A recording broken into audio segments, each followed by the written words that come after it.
Hello guys, this is Sai Thiravium. நம்ம வீடியோல எதை பத்தி பார்க்க போறோம் நாளைக்கு டெல்லியோட எலெக்ஷன் ரிசல்ட் வரப்போகுது. சோ டெல்லியோட எலெக்ஷன் ரிசல்ட் பத்தினா இப்போதைக்கு இந்தியால இருக்க நேஷனல் மீடியாஸும் இன்டர்நேஷனல் இருக்க மிகப்பெரிய மீடியாஸும் சொல்லப்படுற வாஷிங்டன் போஸ்டா இருக்கட்டும். சோ அந்த மாதிரி பெரிய பெரிய மீடியாஸ்லாம் கூட இப்போ டெல்லி எலெக்ஷனை பத்தி பேசிட்டு இருக்காங்க. டெல்லி எலெக்ஷனோட பிரெடிக்ஷன்ஸ் பத்திலாம் ரிலீஸ் பண்ணிட்டு இருக்காங்க. இப்போ எக்ஸாம்பிளுக்கு வாஷிங்டன் போஸ்ட்ல ரிலீஸ் பண்ணப்பட்ட ஒரு விஷயம் என்னன்னு கேட்டீங்கன்னா டெல்லியோட எலெக்ஷன் பவுல வந்துட்டு அவங்க பிரெடிக்ஷன் அதாவது வந்துட்டு இந்த தேர்தலுக்கு முந்தைய கருத்து கணிப்புன்னு சொல்லுவாங்க இல்லையா சேம் அதே மாதிரி வந்து அவங்க ஒரு முந்தைய கருத்து கணிப்பு நடத்தி இத்தனை சீட்ஸ் வந்து இத்தனை கட்சிகள் ஜெயிக்கும் அப்படின்னு சொல்லி ரிலீஸ் பண்ணியிருக்காங்க. ஸோ அதை பற்றி நம்ம ஃபுல்லாக இந்த வீடியோ டிஸ்கஸ் பண்ண போகிறோம். அது மட்டும் இல்லாமல் எதுக்கு இப்போ நேஷனல் மீடியாவும் இன்டர்நேஷனல் மீடியாவும் டெல்லியை பற்றி ஃபோக்கஸ் பண்ணிட்டு இருக்காங்க, எதுக்கு இப்போ மொத்த மீடியாவும் இந்தியா பக்கம் திரும்பிக்குன்னு பார்த்தீங்கன்னா அதை பற்றி வீடியோ நம்ம ஃபுல்லாக டிஸ்கஸ் பண்ண போகிறோம். அதை பற்றி வீடியோ ஃபுல்லாக பேச போகிறோம். ஸோ இந்த வீடியோ ஸ்கிப் பண்ணாமல் பாருங்க. அண்ட் இது எல்லாத்துக்கும் மேலே நாளைக்கு டெல்லி ரிசல்ட் வரப்போகுது இல்லையா, ஸோ இதில் வந்து எந்தெந்த கட்சியெலாம் ஜெயிப்பாங்க அப்படின்றத ஒரு ப்ரிடிக்ஷன்ஸ் மாதிரி வந்து இந்தியாவில் லீடிங் நியூஸ் பேப்பர்ஸ்னு சொல்லப்படுற இந்தியன் எக்ஸ்பிரஸ், தி ஹிந்து, அப்புறம் மற்றபடி ஏஎன்ஐ அதாவது ஏஷியன் நியூஸ் இன்ஃபர்மேஷன்ஸ் சொல்லப்படுற இந்த மாதிரி மிகப்பெரிய நியூஸ் பேப்பர்ஸ்லேருந்து வந்து அந்த ப்ரிடிக்ஷன்ஸ்லாம் வச்சு கால்குலேஷன்லாம் அந்த வீடியோட எண்ட்ல சொல்ல போறேன். ஸோ ஓவரால் இந்த வீடியோ ஸ்கிப் பண்ணாம பாருங்க, ஒரு நல்ல யூஸ்ஃபுல்லா இருக்க போது. வாங்க வீடியோக்குள்ள போலாம்.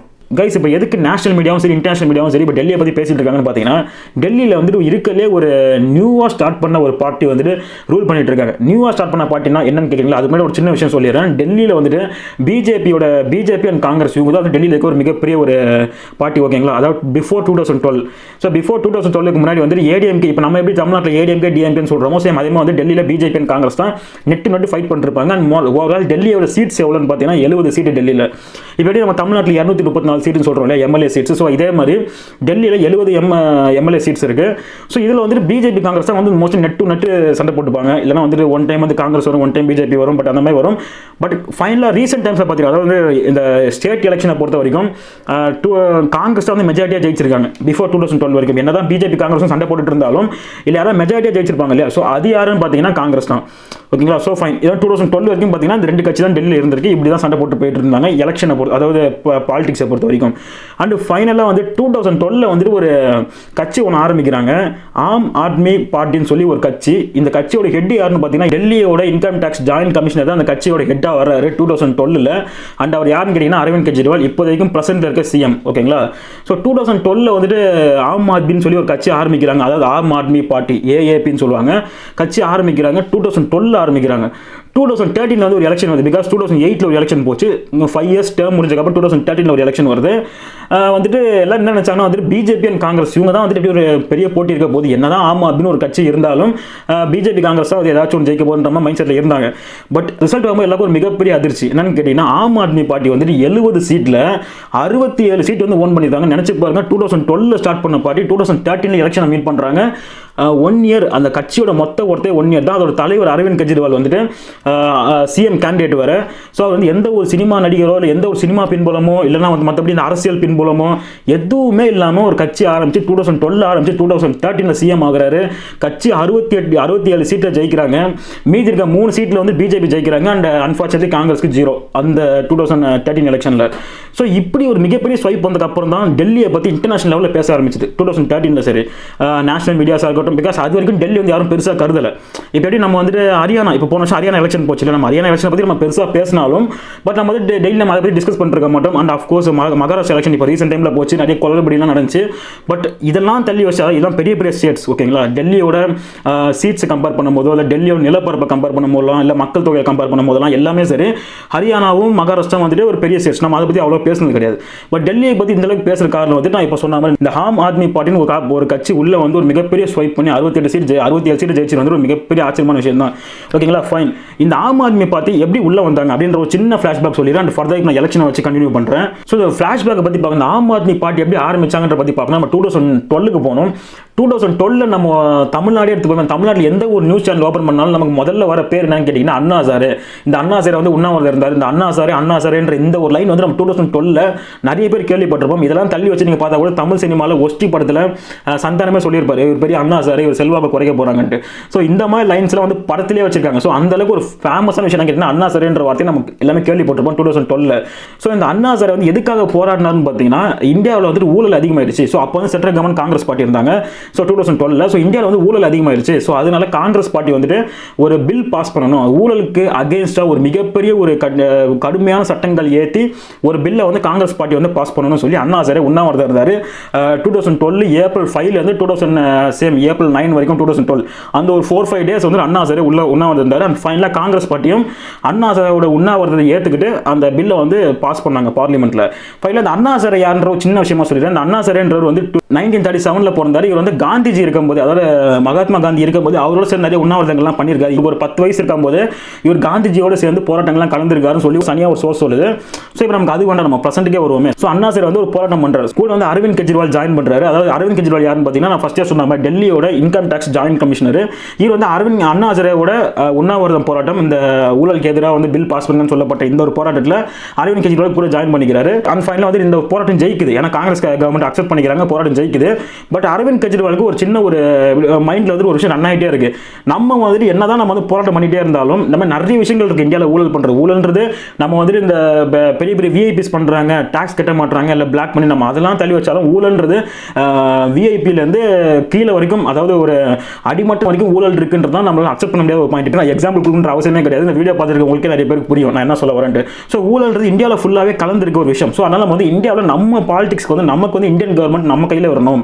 ஸோ இந்தியாவோட கவர்மெண்ட் நம்ம கைக்கு வந்துச்சுன்னா நம்ம இந்த ஊழல் விஷயத்தை வந்து ஃபுல்லாக இது பண்ணலாம் அப்படின்ற மாதிரி அரவிந்த் கெஜ்ரிவாலுக்கு தோணுது. ஓகேங்களா? ஸோ 2012 சக்ஸஸ்ஃபுல் ஆகிட்டதுக்கு அப்புறம் அண்ணா ஹசாரே வந்து இந்த போராட்டத்திலிருந்து வெளியே வந்துடுறாரு. அண்ணா ஹசாரே வந்து உண்ணாவிரதத்துலேருந்து வெளியே வந்துடுறாரு. பட் இந்த இடத்துல அரவிந்த் கெஜ்ரிவால் வந்து அப்போ தான் ஒரு விஷயம் தோணி அந்த கட்சியை ஸ்டார்ட் பண்ணுறாரு.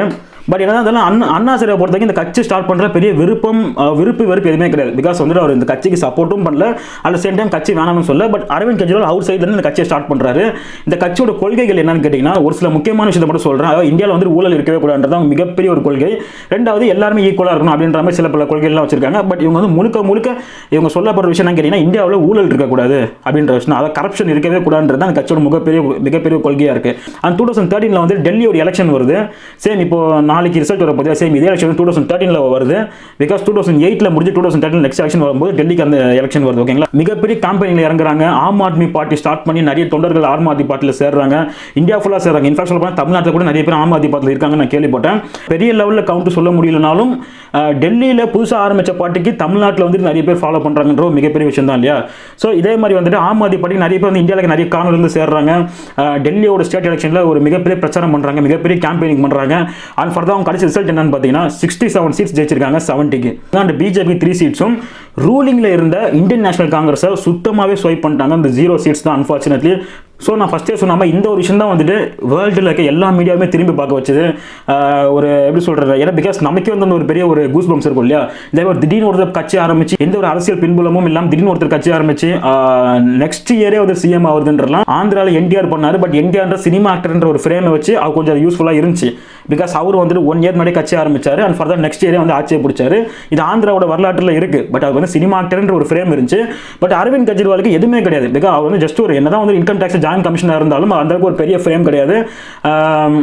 சொல்கிற மாதிரி வந்து அவருக்கு ஃபேஸும் யாருக்கும் தெரிய போகல. பட் இந்த மாதிரி இருக்க சமயத்தில் ஒரு சொல்லப்போனால் ஒரு சாமானிய மனுஷன்ற மாதிரி தான் ஒரு கணக்கு அது. ஸோ அவர் வந்து ஒரு கட்சி ஆரம்பித்து ஜெயிக்கிறாருன்றது மிகப்பெரிய விஷயமா இருந்துச்சு. இந்த இன்டர்நேஷனல் லெவலில் இருக்க நேஷனல் மீடியாஸ், இன்டர்நேஷனல் மீடியாஸ், எல்லா மீடியாஸுமே இதை பற்றி பேசிகிட்டு இருந்தாங்க 2013 அந்த மாதிரி சமயத்தில். அந்த 2014 பார்த்தீங்கன்னா அரவிந்த் கெஜ்ரிவால் ஒரு மிகப்பெரிய ஸ்டெப் எடுக்கிறார். அதாவது அவரோட சிஎம் போஸ்ட் வந்து ரிசைன் பண்ணுறாரு. யார் ரிசைன் பண்ணுறாருன்னு பார்த்தீங்கன்னா, ஆக்சுவலாக ஆம் ஆத்மி பார்ட்டி நோக்கம் என்னன்னு பார்த்தீங்கன்னா கரப்ஷனை கிளியர் பண்ணுறது. ஸோ நம்ம இப்போ வந்து டெல்லியை நம்ம கேப்சர் பண்ணாலும் இந்தியன் கவர்மெண்ட்டே நம்ம அதாவது சென்ட்ரல் கவர்மெண்ட்டே நம்ம இருந்தால் மட்டுமே நம்ம இந்தியா ஃபுல்லாக கரப்ஷனை சுத்தம் பண்ண முடியும் அப்படின்ற நோக்கத்தினால அரவிந்த் கெஜ்ரிவால் ஒரு சிஎம் போஸ்ட் ரிசைன் பண்ணுறாரு. அது மட்டும் இல்லாமல் ஒரு பார்ட்டி, அதாவது அந்த ரூலிங் கட்சியை வந்துட்டு வெளியே வராங்க. ஏன்னு கேட்டிங்கன்னா சில பல காரணங்கள், அதாவது இந்த ஆம் ஆத்மி பார்ட்டி வந்து நிறைய ஸ்டெப்ஸ் எடுத்தாங்க. அகைன்ஸ்டாக நிறைய ஸ்டெப்ஸ் எடுத்து அதெல்லாம் வந்து நம்ம சில பல கோர்ட் கேஸ்லாம் பார்த்து அந்த ஃபர்தராக அந்த பிரசிடென்ட் ரூல் வந்து டெல்லியில் வந்துருச்சு. ஃபைனலாக அரவிந்த் கெஜ்ரிவாலும் சிஎம் போஸ்ட் ரிசைன் பண்ணிட்டு அந்த பார்ட்டியும் வந்து பவர்லேருந்து இறங்கிடுச்சு 2014. ஓகேங்களா? So Arvind Kejriwal CM post resign பண்ணிட்டு எங்கே போகிறான்னு பார்த்தீங்கன்னா டேரக்டாக சென்ட்ரல் கவர்மெண்ட்டை கேப்சர் பண்ணணுன்றக்காக 2014 வந்துட்டு இப்போ நம்ம கரண்ட்ல பிரசிடென்ட்டாக நரேந்திர மோடி அவர்கள் வந்து வாரணாசி நின்று ஜெயிச்சுலாம் பிரைம் மினிஸ்டர் ஆனார் இல்லையா? சேம் இதே தொகுதியில் போயிட்டு 2014 அரவிந்த் கெஜ்ரிவால் நிற்கிறாரு எம்பி போஸ்ட்டுக்காக, அதாவது சென்ட்ரல் கவர்மெண்ட்டோட போஸ்ட்டுக்காக நிற்கிறாரு. அண்ட் ஃபர்தராக பார்த்தீங்கன்னா நரேந்திர மோடி அவர்கள் ஜெயிச்சிருக்காரு. அரவிந்த் கெஜ்ரிவாலுக்கு ஒரு மிகப்பெரிய ஸ்வீப் வந்துட்டு அது ஃபர்தராக அதுக்கப்புறம் கொடுத்த பிரஸ் மீட்டில் அரவிந்த் கெஜ்ரிவாலே கிளியராக சொல்லியிருக்காரு, நான் எடுத்த மிகப்பெரிய தவறான ஸ்டெப்பில் இது ஒரு ஸ்டெப்பு. நான் வந்து டெல்லியிலே இருந்திருக்கணும். ஸோ தேவையான சென்ட்ரல் கவர்மெண்ட்டுக்குன்னு நான் தனிப்பட்ட ஸ்டெப்ஸ் எடுத்து அண்ட் ஃபர்தராக டெல்லியில் இருக்க பவரும் போயிடுச்சு. அட் த சேம் டைம் உங்களோட சிஎம் போஸ்ட்டும் ஃபுல்லாக எல்லாமே கம்ப்ளீட்டாக போயிடுச்சுன்ற வந்து அரவிந்த் கெஜ்ரிவால் ஃபர்தராக ஒரு ப்ரெஸ் மீட்டில் சொன்னார். அண்ட் 2015 வந்து திருப்பி ஆம் ஆத்மி பார்ட்டி வந்து எலெக்ஷனை சந்திக்கிறாங்க. சேம் எப்படி 2013 ஒரு மிகப்பெரிய கேம்பெயினிங் பண்ணி ஜெயிச்சாங்களோ சேம் அதே மாதிரி 2015 ஒரு மிகப்பெரிய லெவலில் கேம்பெயினிங் பண்ணுறாங்க. இந்தியா ஃபுல்லாக வந்துட்டு அவங்களோட கட்சி வந்து மூவ் பண்ணி கொண்டு போகிறாங்க. நிறைய ஸ்டேட்லேருந்து புதுசாக வந்துட்டு நிறைய பேர் சேர்றாங்க ஆம் ஆத்மி பார்ட்டியில்.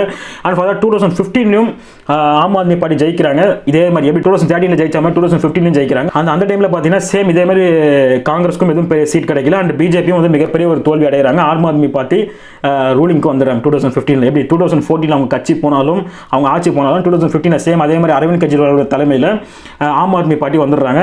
அண்ட் ஃபர்தர் அதுக்கப்புறம் 5 இயர்ஸ் போது சேம் வந்து சென்ட்ரல் கவர்மெண்ட் வந்து பிஜேபியில் போது அந்த ஸ்டேட் கவர்மெண்ட் வந்து ஆம் ஆத்மி அதாவது டெல்லி வந்து ஆக்சுவலாக ஸ்டேட்டில் சேர அதாவது டெரிட்டரி அது. ஸோ அந்த டெரிட்டரி அந்த கவர்மெண்ட் வந்துட்டு இதில் அவங்க ரூல் பண்ணிட்டு இருக்காங்க. சென்ட்ரல் கவர்மெண்ட் வந்து பிஜேபி ரூல் பண்ணிட்டு இருக்காங்க. அண்ட் ஃபைனலாக அதுக்கப்புறம் போனதுக்கப்புறம் இப்போ 2020. ஸோ இந்த 2020 பற்றி ஏன் எல்லா மீடியாஸும் பேசிட்டு இருக்காங்கன்னு பார்த்தீங்கன்னா இந்த வாட்டியாவது பிஜேபியும் காங்கிரஸும் கேப்சர் பண்ணுவாங்களா, அவங்க இழந்த அந்த ஒரு டெல்லி வந்து திருப்பி பிடிப்பாங்களா, ஏன்னா ஆம் ஆத்மி பார்ட்டின்றது ரீசெண்டாக ஸ்டார்ட் பண்ண பார்ட்டி நம்ம ஃபர்ஸ்டே பார்த்த மாதிரி சேம் இதே மாதிரி இந்த மாதிரி இழந்த ஒரு விஷயத்தை வந்து காங்கிரஸும் பிஜேபியும் கேப்சர் பண்ணுவாங்களான்றக்காக தான் இப்போதைக்கு 2020 அதாவது 2015 யோசிச்சாங்க ஒருவேளை பிஜேபி வந்துருமா அப்படிலாம் யோசிச்சாங்க. பட் பிஜேபியால் வர முடியல, காங்கிரஸாலையும் வர முடியல. ஏன் பிகாஸ் ஏன் 2015 வந்து பிஜேபி வந்துருமா அப்படின்ற கேட்டாங்கன்னு பார்த்தீங்கன்னா மிகப்பெரிய ஸ்வைப் அதாவது 300 சீட்ஸ்க்கு மேலே இந்தியாவில் வாங்கி சென்ட்ரல் கவர்மெண்ட் வந்து ரூல் பண்ணிட்டு இருந்தாங்க இல்லையா. ஸோ 2014 தான் சென்ட்ரல் கவர்மெண்ட் ரூல் பண்ணிட்டு இருக்கும். 2015 டெல்லியோட எலெக்ஷன் ஜெயிச்சிருவாங்க தான் நினைச்சாங்க வேர்ல்டு மீடியாஸ்லாம். பட் வந்து அந்த அளவுக்கு மிகப்பெரிய சீட்ஸ்லாம் வந்து 2015 பிஜேபிக்கு கிடைக்கல. சரி இப்போ நம்ம அங்கே விட்டாச்சு. இப்போ 2020 வந்திருக்கோம். 2020 இப்போ வேர்ல்டு மீடியா பேசிட்டு இருக்கேன் இதை பற்றி தான். எங்கள் டெல்லியை வந்துட்டு இந்தியன் நேஷனல் காங்கிரஸும் பிஜேபியும் கேப்சர் பண்ணுமா, இல்லை இவங்க திருப்பியும் பழையபடி இந்த ஒரு போட்டி வருமா, ஆம் ஆத்மி என்ன ஆகும் இந்த ஒரு கேள்வி மட்டும் தான். பட் ஃபைனலாக இந்த வாட்டி வந்த எலெக்ஷன் ரிசல்ட்ஸ் அதாவது வந்து எக்ஸிட் போல்ஸ்னு சொல்லுவாங்க. ஸோ அதே மாதிரி எலெக்ஷன் ரிசல்ட்டோட முந்தைய கருத்து கணிப்பு என்னன்னு கேட்டிங்கன்னா இப்போதைக்கு அதாவது 4 ரிசல்ட் அஃபிஷியல் 4 ரிசல்ட் வரப்போகுது. நான் படித்த மிகப்பெரிய நேஷனல் பேப்பர்ஸ்னு சொல்லப்படுற எக்கனாமிக்ஸ் டைம்ஸாக இருக்கட்டும், இந்தியன் எக்ஸ்பிரஸ் இல்லைனா ஏஷியன் நியூஸ்ன்னு சொல்லுவாங்க ஏஎன்ஐன்ட்டு. ஸோ அது அப்புறம் வாஷிங்டன் போஸ்ட் வந்து வந்த அந்த ப்ரெடிக்ஷன்ஸு. ஸோ இதெல்லாம் வச்சு நான் பார்க்கும்போது ஒரு சின்ன ஒரு கருத்து கணிப்பு என் மைண்டில் அதாவது இது எல்லாமே வந்து ஒரே கவுண்ட் எல்லாருமே சொல்லலை, ஒருத்தர் முன்ன பின்ன சொல்லியிருக்காங்க. ஸோ அதெல்லாம் வச்சு நான் எடுத்து பார்க்கும்போது எனக்கு ஒரு சின்ன விஷயம் தெரியுது. ஆம் ஆத்மி பார்ட்டி வந்துட்டு 50லேருந்து 60க்குள்ளே வருவாங்க. மொத்தம் 70 சீட் இருக்குது. 50லேருந்து 60க்குள்ளே வரதுக்கு ஆம் ஆத்மி பார்ட்டிக்கு வாய்ப்பு இருக்குது. ரெண்டாவது பிஜேபியை பொறுத்த வரைக்கும் 10லேருந்து 20க்குள்ளே வருவாங்கன்னு சொல்கிறாங்க. பிகாஸ் போன வாட்டி 2015 பிஜேபி சிங்கிள் டிஜிட்டில் தான் இருந்தாங்க. இந்த டபுள் டிஜிட் வரதுக்கு வாய்ப்பு இருக்குது. அதாவது 10லேருந்து 20 வரதுக்கு வாய்ப்பு இருக்குன்றாங்க. அந்த மூணாவது பார்த்தீங்கன்னா காங்கிரஸ் இது வந்துட்டு 5 சீட்டுக்குள்ளே தான் வரும் அப்படின்ற மாதிரி சொல்லியிருக்காங்க. இது வந்து ப்ரெடிக்ஷன்ஸ் அவன் வந்துட்டு அஃபிஷியலாக வந்து இது வந்து எப்படின்னா வந்து ஒரு முந்தைய கருத்து கணிப்பு தான். இதுதான் வந்து நாளைக்கு எலெக்ஷனில் இருக்கும் அப்படின்ற எந்த ஒரு இதுவுமே கிடையாது.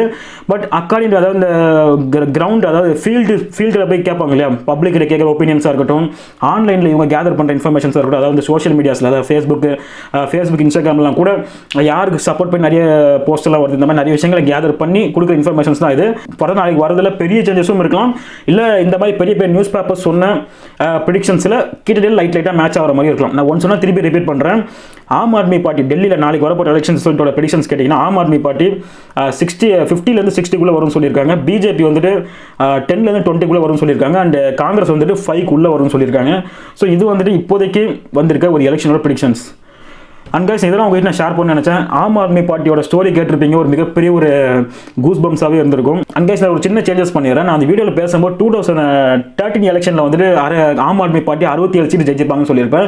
ஆக்சுவலாக ஒரு சின்ன சேஞ்சஸ் இருக்குது. 2013 ஆம் ஆத்மி பார்ட்டி 32 சீட்ஸ் ரொம்ப ஜெயிச்சாங்க. அண்ட் காங்கிரஸோட கூட்டணியெல்லாம் ஆட்சி அமைச்சாங்க. ஓகேங்களா 2013.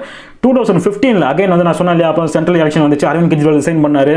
அப்புறம் வந்து ஒரு எலெக்ஷனை சந்திச்சாங்க இல்லையா 2015. அந்த டைமில் தான் வந்துட்டு ஆம் ஆத்மி பார்ட்டி 67 சீட் ஜெயிச்சாங்க. பிஜேபிக்கு 3 சீட் கிடைச்சது, அந்த காங்கிரஸுக்கு 0. ஓகேங்களா. ஸோ நான் வந்துட்டு ஒரு சின்ன கன்ஃபியூஷன், இதை வந்து நான் 2012 சொல்லிட்டேன். 2012 வந்து நான் 2012 சொல்லி ஒரு சின்ன கன்ஃபியூஷன். ஸோ நான் வந்து நான் பிகாஸ் நான் வீடியோ ஃபுல்லாக பேசிட்டேன். திருப்பி ஃபஸ்ட்லேருந்து ஆரம்பிச்சா அந்த ஃப்ளோ நிச்சயமாக வராது. ஸோ நான் வீடியோட எண்டில் நான் கிளியர் பண்ணிக்கிறாரு. அண்ட் கைஸ் இதெல்லாம் வந்து நான் கரெக்ட் பண்ணணும்னு நினச்சேன். பிகாஸ் மற்ற எல்லா இன்ஃபர்மேஷனும் அக்யூரேட்டாக இருக்கும். ஒரு சின்ன சேஞ்சஸ் மட்டும் தான். அண்ட் கைஸ் நீங்கள் நம்ம சேனலுக்கு நியூ வியூராக இருந்தீங்கன்னா சப்ஸ்கிரைப் பண்ணி பெல் ஐக்கானை ப்ரெஸ் பண்ணி வச்சிருங்க. நம்ம போகிற வீடியோ நோட்டிஃபிகேஷன் ஒன்றே வந்துடும். ஃபர்தர் உங்களுக்கு வேறு டாபிக்ஸ் தேவைப்பட கீழே கமெண்ட் செக்ஷனில் லீவ் பண்ணுங்க, அதை வச்சு வீடியோ எடுத்து போடுறேன். அண்ட் உங்களுக்கு இந்த வீடியோ டவுட் இருந்துச்சுன்னா அதையும் தாராளமாக கமெண்ட் செக்ஷனில் லீவ் பண்ணுங்க, நான் ரிப்ளை பண்ணுறேன். அண்ட் நீங்கள் என்ன வேறு எங்கேயாச்சும் ஃபாலோ பண்ண நினச்சிங்கன்னா டிஸ்கிரிப்ஷனில் அலோ சாட் ஃபேஸ்புக் இன்ஸ்டாகிராம் அக்கௌண்ட் லிங்க் தரேன். உங்களுக்கு வேறு டவுட்ஸ் இருந்துச்சுன்னா நீங்கள் அந்த டேரக்ட் மெசேஜ் அனுப்பலாம். அண்ட் கைஸ் நான் டெய்லி ஒரு வீடியோ போஸ்ட் பண்ணிட்டு இருக்கேன். நெக்ஸ்ட் வீடியோ சந்திக்கிறேன். And then is bye from Sai Thiraviyam. Bye.